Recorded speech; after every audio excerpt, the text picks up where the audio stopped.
So what does that mean? How does that compare to other foods? Well, if we look at this list of foods here provided by the FDA and the EPA, these are different quantities that have been found of lead in different types of foods.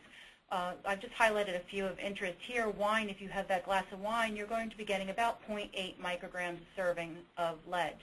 If you have some canned applesauce, you might have about 0.85 micrograms of lead. And if you have this particular brand that they tested of 2% milk, you're going to have about 0.9 micrograms of lead in your diet from that. Now, how much lead is too much?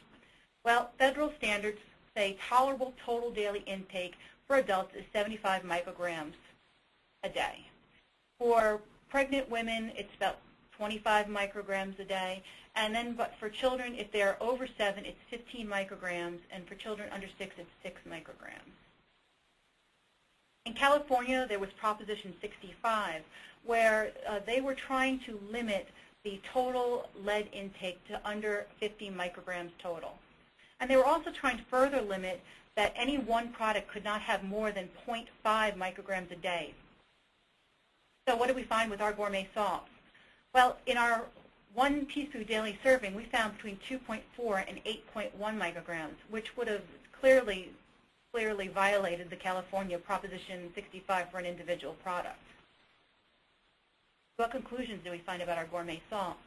Well, each of the brands contains some toxic elements. It showed that the gray salts had the highest lead levels, and the brown salts tended to have the highest mercury levels. We had one pink salt that also showed some cadmium levels. And if you're looking at 1 teaspoon serving, you could be up to 12% of your mercury level and 16% of your lead level. We also found that these salts had a lot of beneficial nutrients, macronutrients such as iron, magnesium, and potassium. Now we're going to look at everybody's favorite product and our favorite gourmet product, chocolate. Here's some fun facts about chocolate. Chocolate, or cocoa, has been in existence since 600 BC. Mayans used cocoa beans as currency. So if you were in the Mayan culture, you would probably never taste chocolate, or very rarely ever taste chocolate in your life, because it was usually reserved for the rich, the powerful, and the rulers. Now, Carl Linnaeus was the father of modern taxonomy, and he gave chocolate its name, cocoa, which meant food of the gods. And it's, of course, the #1 favorite candy in the world. If we look at consumption around the world, Americans eat about 12 pounds a year. The British have a slightly bigger sweet tooth, which I find surprising, at 16 pounds a year.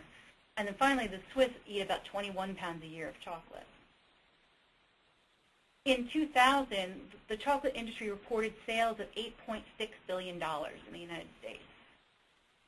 So why study chocolate, besides it being a really fun topic? It is very complex.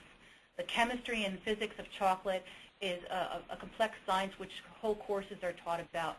And I'm pretty sure that any science teacher who has to show a class of students the concepts of physics and chemistry will find chocolate a great way to get their students interested in chemistry and physics. In May of 2002, there was a suit brought against the chocolate manufacturers for violating California's Proposition 65.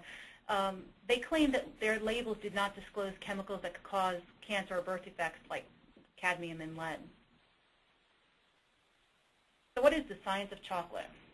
Chocolate has a crystal structure. That's what gives it its rigidity and its snap. So when you open up a bar of chocolate, it has a good snap to it. Molten chocolate is tempered, and this will produce seed crystals, and there are more than 6 different types of crystal phases associated with chocolate. The most desirable form is form 5. This is the form of chocolate that has a melting point of just about 33 degrees C, just under body temperature, so you get that lovely melt in your mouth when you put a piece of chocolate in your mouth. There is another form that most consumers are familiar with. That's form 6. If you've ever opened up a chocolate bar and you've seen this kind of white haze on top of your chocolate bar and it kind of tastes a little stale, that's probably form 6. It's a very dense, very stable form of chocolate, but it's not really desirable. It happens when the fat is forced to the surface and it causes it to bloom. So if you ever heard somebody say that the chocolate has bloomed, this is what's happened. The fat has been forced to the surface. Going on into the chemistry of chocolate, chocolate is a complex emulsion. It has cocoa, sugar, fat, minerals, and over 800 different chemical compounds. And there's a list of the different compounds, including metals and lecithin. And in our study of chocolate, we wanted to concentrate on the various metals. We had 6 chocolate varieties. We had 3 milk chocolate, 3 dark chocolate, and a chocolate liqueur, which we studied. And we examined them for the major and trace elements by ICP, ICP-MS. We took our chocolate pieces and we weighed them into flasks and Teflon beakers and digested them with nitric acid. Then we diluted with more nitric acid and ran them by ICP and ICP-MS. And again, we used our SPEX CertIPrep certified reference materials to tune and calibrate our system. And again, here is a list of the compounds if anybody's interested. So what did we find? We found a very large range of different compounds in our chocolate, some desirable, some not so desirable.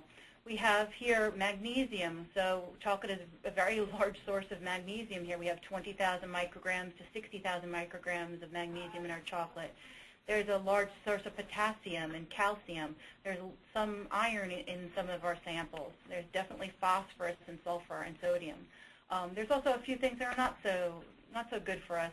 There's aluminum from 400 to 1,200 micrograms, and there was some nickel from 37 to 115 micrograms. If we start looking at the toxic metals in chocolate, we're talking about a 40-gram serving or so, and we have 3 brands of chocolate, dark chocolate, and 3 brands of milk chocolate and a chocolate liqueur. If we look at the dark chocolate, most of our high numbers for our toxic metals occurred in the dark chocolate. All 3 of the dark chocolate brands had high levels of cadmium or had the higher values of cadmium that we saw. 2 of ours had the higher values of lead, and 2 of them also had some significant values for mercury.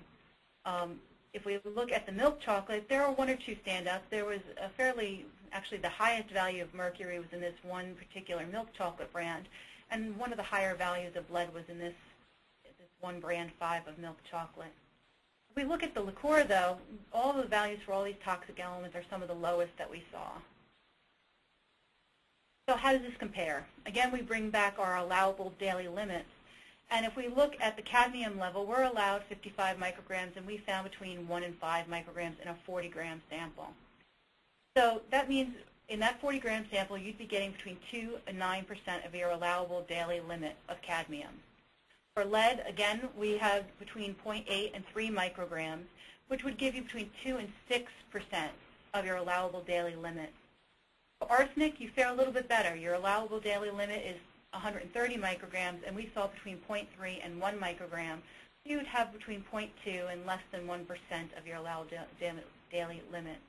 The problem comes with the mercury here. Mercury has a very low allowable daily limit for an adult, and again, these are results compared for an adult. In some of our samples, we were unable to detect mercury, but in our highest sample, we saw 4 micrograms of mercury. So you could have between 0 and 50% of your mercury limit just from chocolate. And as I said before, dark chocolate had the most toxic metals, but we did find toxic metals in all of our brands. There is CERCLA, the Comprehensive Environmental Response Compensation Liability Act, which designates an order of toxicity of the substances that are the most potential threat to human health. And among those are arsenic, lead, mercury, cadmium, and chromium, which we did find amounts of in our samples.